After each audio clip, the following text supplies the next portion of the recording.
எனக்கு அன்பான கர்த்தருடைய பிள்ளைகளே, எல்லாரும் எப்படி இருக்கிறீங்க? இந்த அமாவாசை இரவு, பௌர்ணமி இரவு வீடுகளுக்குள்ள இன்னைக்கு உங்க மனைவியோ கணவனோ உங்க பிள்ளைகளோ அலக்கழிச்சிட்டு சில ஆவிகள் இருக்குல்ல, அந்த ஆவிகளை நீங்க வீட்டை விட்டு ஓட ஓட விரட்டணும். இன்னைக்கு பிசாசு எல்லாரும் விரட்ட முடியாது. இன்னைக்கு அநேக ஊழியர்கள் இருக்கிறாங்க. எல்லாரும் எல்லாரும் என்ன செய்யறாங்க? ஜெபிக்கிறாங்க. ஆனா எல்லாரும் அவனை எதிர்க்கிற அளவுக்கு திராணி உள்ளவர்கள் அல்ல. யார் திராணி உள்ளவர்கள்னா, அவனோட எதிர்த்து போராடி அவன் கட்டி வைத்திருக்கிற ஆத்துமாக்களை விடுவித்து கர்த்தரிடத்துல கொண்டு வருகிற ஒரு ஊழியக்காரன் தான் உண்மையுள்ள தேவனுடைய மனுஷன். ஆனா அவனுடைய வாழ்க்கையில அநேக போராட்டங்கள் இருக்கும், பாடுகள், உபத்திரவங்கள் இருக்கும். இன்னைக்கு அமாவாசை, இந்த பௌர்ணமி பாருங்க, இந்த நாட்கள்ல இன்னைக்கு அநேக போராட்டம் உபத்திரவத்துல அலக்கழிச்சு இந்த சிந்தனையில போராட்டங்கள். இன்னைக்கு பாருங்க, இந்த ஏவல்கள், இன்னைக்கு பில்லி சூனியங்கள்ல கட்டப்பட்டவங்கள ஒரு இடத்துல இந்த பிசாசு இருக்க விட மாட்டான். அந்த பிடிக்கப்பட்ட மனுஷனையும் 1 மணி நேரம் 2 மணி நேரத்துக்கு ஒருக்க அவனை அலக்கழிச்சுட்டே இருப்பான். நீங்க நல்லா புரிஞ்சுக்கொள்ளுங்க.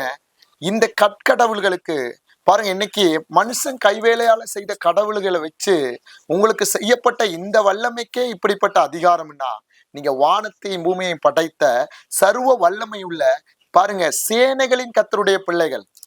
எனக்கு ரொம்ப ஆச்சரியமா இருக்கும் அந்த வசனங்களை படிக்கும் பொழுது. ஏன்னா அந்த வார்த்தைகளை நீங்க சொல்லும் பொழுது தலை தெரிச்சு ஓடும். இன்னைக்கு இந்த வார்த்தையை எங்க இருந்தெல்லாம் பாக்குறீங்களோ, இந்த வார்த்தையை நீங்க அறிக்கையிட நீங்க எப்பெல்லாம் போராட்டம் வருதோ, இந்த அமாவாசை பௌர்ணமி அன்னைக்கு போராட்டங்கள், அது போல படுத்த படுக்கையா கிடக்கும் பொழுது இந்த வார்த்தைகளை உங்க வாயில அநேக தர உச்சரிங்க.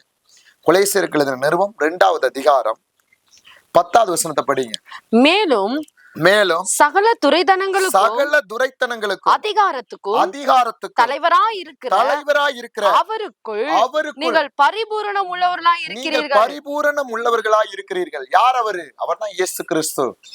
இயேசுவின் ரத்தம் பாருங்க, பிதா அவரை வான மண்டலங்கள் மாத்திரமல்ல, இம்மையிலும் மறுமையிலும் அவரை சகலத்துக்கு மேல உயர்த்தி வச்சிருக்கிறார். சகல துரைத்தனத்திற்கும் இன்னைக்கு நீங்க படுற உபத்திரவத்தை கர்த்தர் பாக்குறார்.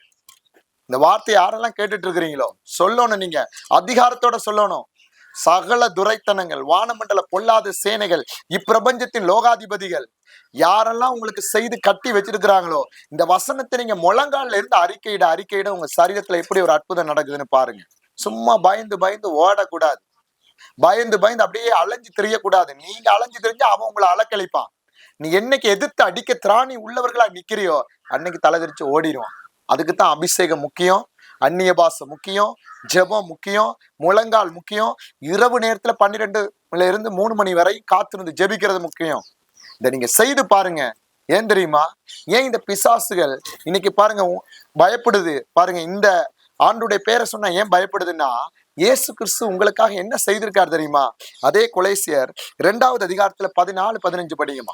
நமக்கு எதிரடையாகவும் கட்டளைகளால் நமக்கு விரோதமாகவும் இருந்த கையெழுத்தை குலைத்து அதை நடுவிராதபடி எடுத்து சிலுவையின் மேல் ஆணி அடித்து துரைத்தனங்களையும் அதிகாரங்களையும் உரிந்து கொண்டு வெளியரங்கமான கோலமாக்கி அவைகளின் மேல் சிலுவையிலே வெற்றி சிறந்தார். உங்க பாவத்துக்காக இயேசு சிலுவையில எப்பயோ வெற்றி சிறந்துட்டாரு.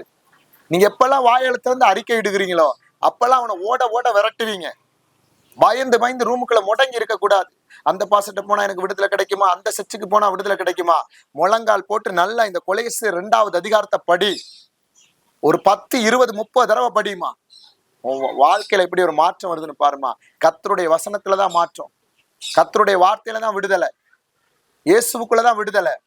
மந்திரம், பில்லி சூனிய கட்டுகள், செய்வினை, ஏவல்கள் எதுக்கு பயப்படு தெரியுமா?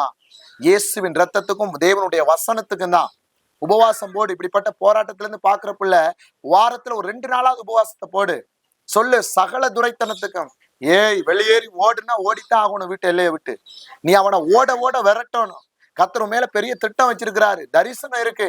அதனாலதான் இந்த போராட்டம். இன்னைக்கு ஊழியக்காரர்களையும் கட்டி வச்சிருக்கிறான், சபைகளை கட்டி வச்சிருக்கிறான். அவனுக்குள்ள போய் போராடி வர்ற அளவுக்கு நீ இரவு நேரத்துல காத்துரு. அப்படியே அவனை ஓட ஓட விரட்ட வசனத்தை நல்லா மனப்பாடம் செய்யும், வசனத்துல நல்லா ஜெபம் பண்ணு. கர்த்தர் எப்படி உங்களுக்கு விடுதலை கொடுக்குறாருன்னு மாத்திரம் பாருங்க. அதனால சோர்ந்து போகாதீங்க. இந்த கொலைசேர் 2வது நிருபத்தை எடுத்து நல்லா படிங்க. கர்த்தர் உங்களை கொண்டு பெரிய காரியத்தை செய்கிறவர். God bless you.